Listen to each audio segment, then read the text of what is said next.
Olá a todos.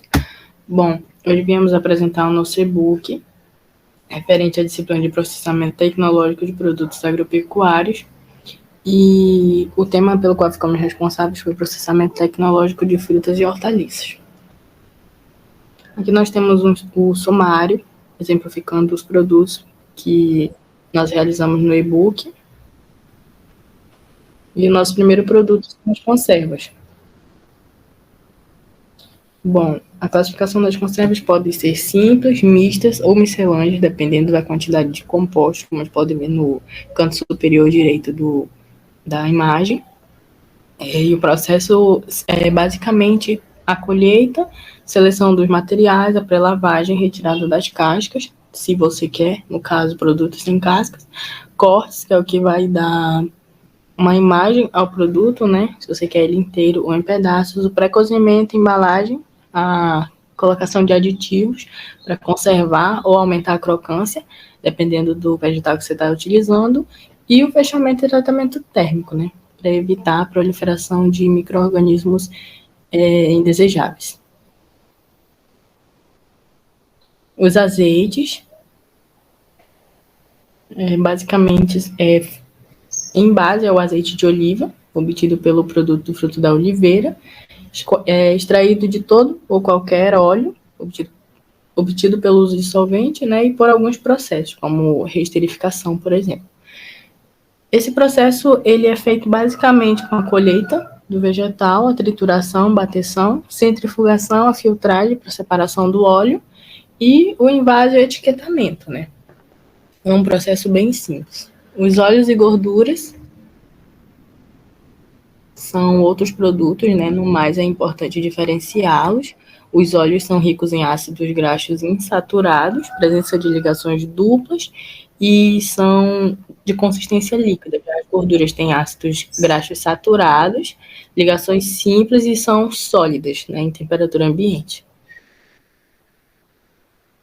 Aqui é os caminhos do óleo, exemplificando que ele tem várias finalidades. No nosso caso, são óleos de cozinha, né?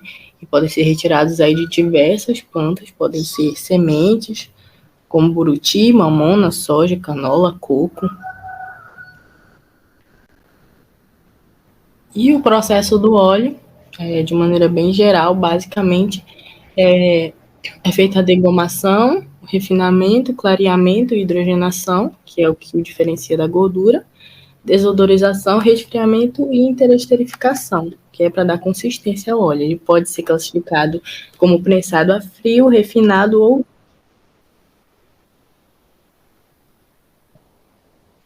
Pode passar. O processo de gordura, ele se diferencia do óleo justamente por conta da hidrogenação, né? Que é um processo onde os átomos de hidrogênio são inseridos aleatoriamente até que a gordura atinja uma consistência desejada. Então, é ele que diferencia, basicamente, os óleos das gorduras. Chás são outra parte do e-book, né? No caso, aqui podem ser feitos de diversas partes dos vegetais, frutos, raízes, folhas ou caules. No caso do chá de frutas, nós temos basicamente o processo de recepção, infusão, peneiramento, saborização, mistura, pasteurização, rotulagem e armazenamento. Aqui temos exemplos de algumas frutas, mas tem bastantes outros exemplos de frutas dentro da normativa.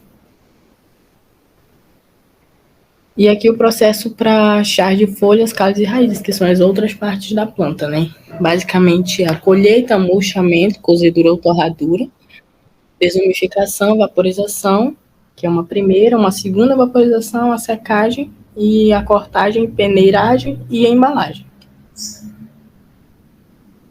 É importante lembrar que os processos de fabricação dos produtos de chá podem ser diferentes, devido a uma grande lista de espécies de partes vegetais utilizadas, né? Então, se quiserem saber mais, é só ver aqui no QR Code a tabela de vegetais destinados para chás, que são inúmeros de diversas partes. Em relação aos doces de frutas, temos a geleia, o doce de fruta em calda e o doce de fruta em pasta. No caso da geleia, de acordo com a Resolução Normativa número 15 de 1978, é denominado como produto preparado com frutas e ou sucos ou extratos aquosos das mesmas, podendo ser classificadas como simples, quando preparados com uma única espécie de frutas, ou mistas, quando preparados com mais de uma espécie de frutas. O produto deve apresentar a coloração, o sabor e o aroma de acordo com os produtos utilizados. A consistência deve ser semissólida, relativamente viscosa, com pequena tendência para fluir ou com características de gel macio. Além disso, deve apresentar homogeneidade e, quando apresentar fruta inteira ou em pedaços, deverá apresentar uniformidade. Vale ressaltar que o produto deve haver a ausência de defeitos. Assim, para sua fabricação, será necessário seguir alguns procedimentos, iniciando pela seleção de frutos sem defeitos. E nessa página do e-book podem observar o passo a passo para a obtenção da geleia. Caso tenha curiosidade para o detalhamento do processo, é possível realizar a leitura por QR Code à esquerda no canto inferior. Em relação ao doce de fruta em calda, seguindo a resolução número 12 de 1978, é um produto obtido de frutas inteiras ou em pedaços, com ou sem sementes ou caroços, com ou sem casca, e submetido a cozimento incipiente, envasadas em lata ou vidro, praticamente cruas, cobertos com caldo de açúcar. Depois de fechado em recipiente, o produto é submetido a um tratamento térmico adequado. Na rotulagem do produto deve conter o nome da fruta utilizada, como por exemplo, doce de laranja em calda. Nessa página observamos o processo do doce de fruta em calda e, como descrito no conceito do produto, após o fechamento é realizado o tratamento térmico, sendo que os recipientes ficam imersos em banho-maria por alguns minutos. Esse tempo de imersão deve variar com o tamanho do frasco.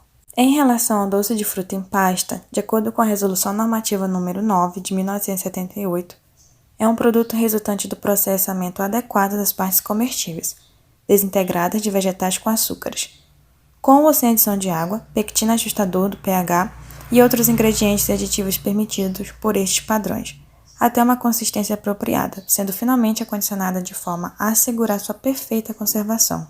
Pode ser classificado quanto ao vegetal, se será utilizado apenas uma espécie vegetal ou mais de uma, e quanto à consistência, sendo cremoso quando o doce for mole ou em massa quando possibilite o corte. Para a rotulagem, o cremoso deve conter o nome das frutas mais a palavra cremoso, como por exemplo, doce de uva cremoso. E para o doce em massa, quando utilizado uma fruta, é designado com o nome da fruta mais o sufixo "ada", como goiabada. E quando for misto, será doce em massa seguido dos nomes das frutas utilizados. Nessa página, podemos observar o processo para a obtenção do doce de fruta cremoso, e no canto inferior direito há o QR Code para maiores informações. Também há o processamento do doce de fruta em massa, no qual podemos notar que no final do processo há a etapa de resfriamento, para que se obtenha uma geleificação adequada. Agora vamos falar de frutas e hortaliças desidratadas. O que são desidratadas? De acordo com a Anvisa, os produtos de vegetais secos ou desidratados, eles devem possuir máxima de 12% de umidade. Já as frutas, elas devem possuir máxima de 25% de umidade. Ou seja, frutos desidratados, eles são frutos secos, onde são conservados os seus açúcares. Para mais informações, pode ser observado no QR Code do decreto. O processo de desidratação, ele acontece da seguinte forma. É feita a recepção e lavagem das frutas e hortaliças. Após isso, é realizada a classificação. Após a classificação, é feito o corte e o descasque. É importante que o corte das frutas e hortaliças elas sejam feitos de forma uniforme, para manter o mesmo tempo de desidratação. As frutas elas também vão precisar ser descascadas e descaroçadas. Algumas sim, algumas não.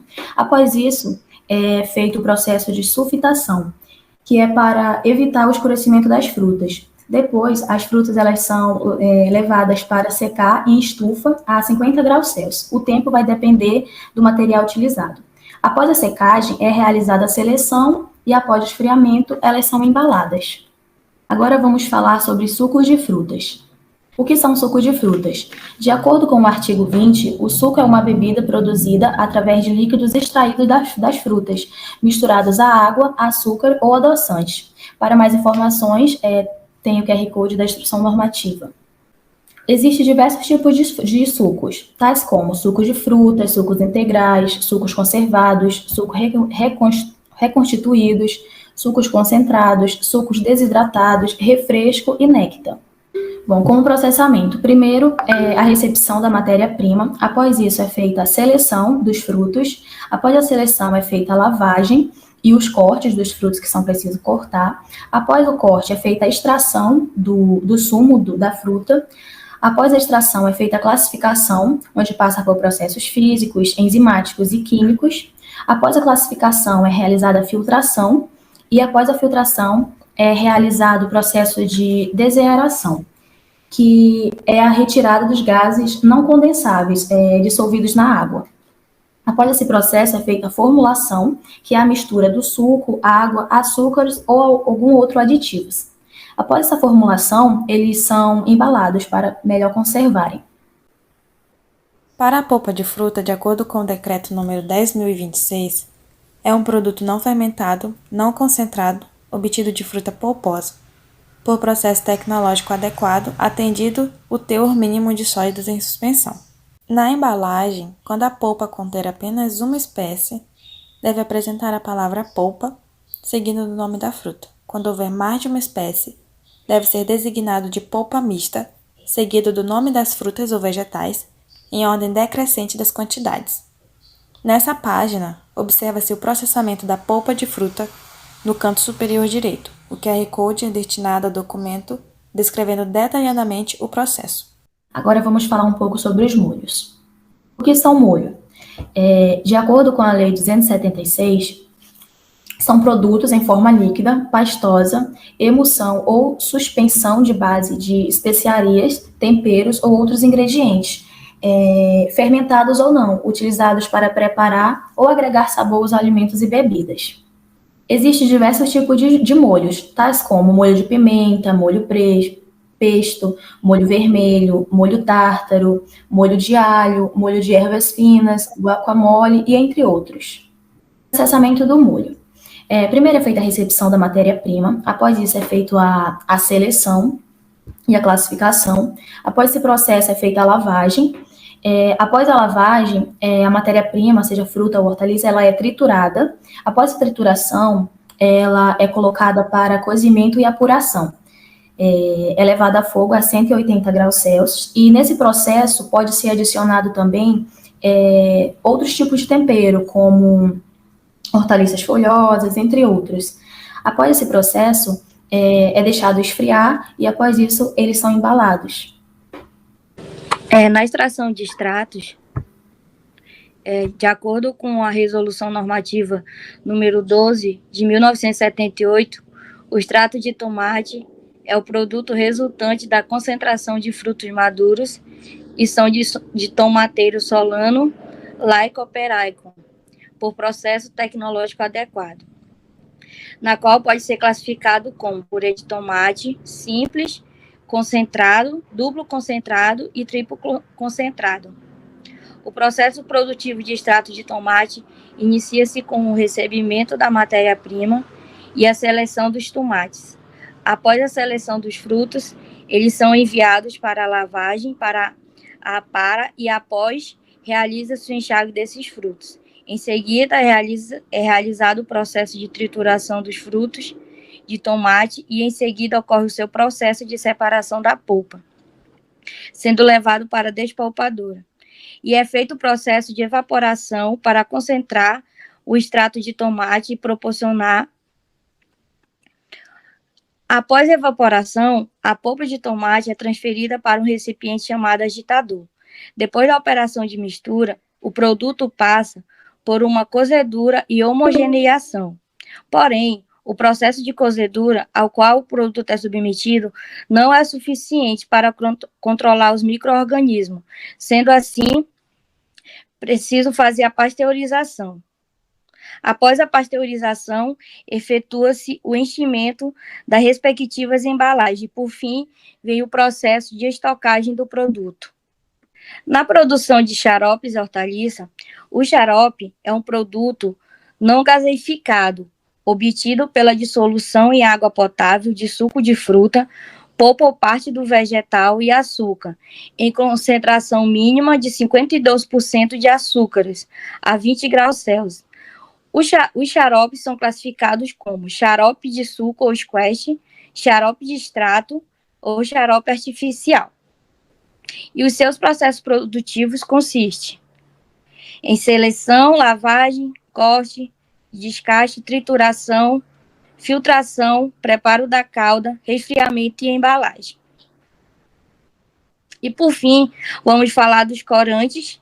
Vamos falar da produção dos corantes de frutas e hortaliças, onde o corante é definido como substância ou mistura de substâncias que possui a propriedade de conferir ou intensificar a coloração de alimento e bebida, onde são classificados como corante orgânico natural, corante orgânico sintético, corante artificial, corante orgânico sintético idêntico ao natural, corante inorgânico, caramelo e caramelo processo amônia. Sendo assim, nesse slide, vocês podem observar como ocorre todo o seu processo produtivo. E obrigada.